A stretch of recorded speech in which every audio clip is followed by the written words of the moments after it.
تو حضرات محترم ہمیں صحابہ کی زندگی میں کامل اتباع ہمیں صحابہ کی زندگی سے ملا ہے۔ حضرت ربیع بن عامر رضی اللہ تعالیٰ عنہ یہ انہی کے ساتھ گئے تھے ایران کے اندر، جو ہے وہ سفیر کی جو ہے وہ شکل میں گئے تھے۔ تو حضرت ربیع بن عامر کو، چونکہ ایرانیوں کا یہ اصول تھا کہ جب بھی بادشاہ سے ملاقات کرنی ہوتی تو ان کا ایک خاص لباس ہوتا تھا جو سفیروں کو پہناتے تھے۔ تو بڑے بڑے جو ہے وہ وزیروں نے کہا کہ آپ وہ لباس پہن کر جو ہے وہ اندر جائیں گے۔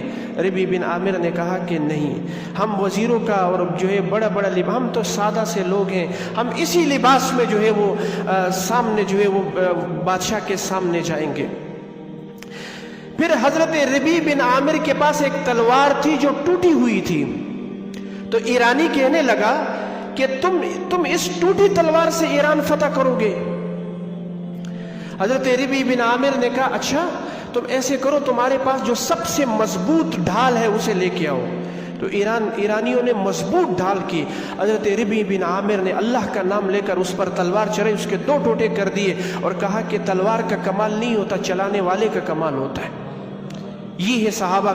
حضرات محترم، صحابہ کی جو ہے تربیت رسول اللہ صلی اللہ علیہ وسلم نے کی تھی، اور ایسی تربیت حضرات محترم کہ ان کے سامنے اگر مال آیا ہے تو انہوں نے مال کو ٹھوکر لگائی ہے نبی کے جو ہے طریقے کے سامنے۔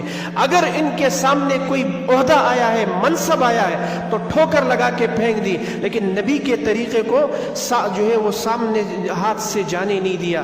حضرات محترم، آج ہم دیکھیں کہ صحابہ کرام نے نبی علیہ السلام کی سنت کو اپنا کر عزت پائی، اور ہم نبی علیہ السلام کی سنتوں کو چھوڑ کر عزت پا رہے ہیں یا ذلیل ہو رہے ہیں۔ آج ہمارے سامنے قرآن کا صاف الفاظ میں جو ہے یہ ارشاد ہے، اور قرآن نے واضح انداز میں یہ کہہ دیا انتم الاعلون ان کنتم مؤمنین، غلبہ تمہارا ہی ہوگا، غالب تم ہی رہو گے اگر تم ایمان پر ثابت قدم رہے۔ اگر تمہاری ثابت قدمی صحیح رہی تو غلبہ صرف اور صرف تمہارا ہوگا، اور اگر تمہاری ثابت قدمی نہ رہی تو پھر یاد رکھنا پھر جو ہے وہ تم کچھ بھی نہیں کر سکتے، تمہاری کوئی حیثیت نہیں رہے گی۔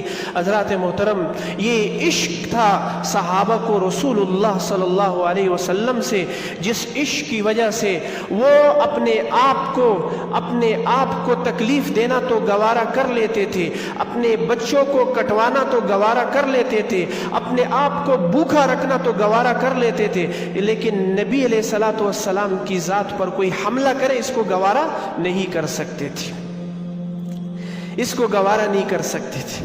ایک صحابیہ ہے، ان کا بیٹا بھی جنگ میں شریک ہے، خاون بھی شریک ہے اور بھائی بھی شریک ہے، بھاگتی ہوئی آ رہی ہے اور کیا کہہ رہی ہے؟ ایک نے کہا بیٹا شہید ہو گیا، کہا کوئی پرواہ نہیں۔ دوسرے آدمی نے کہا بھائی شہید ہو گیا، کوئی پرواہ نہیں۔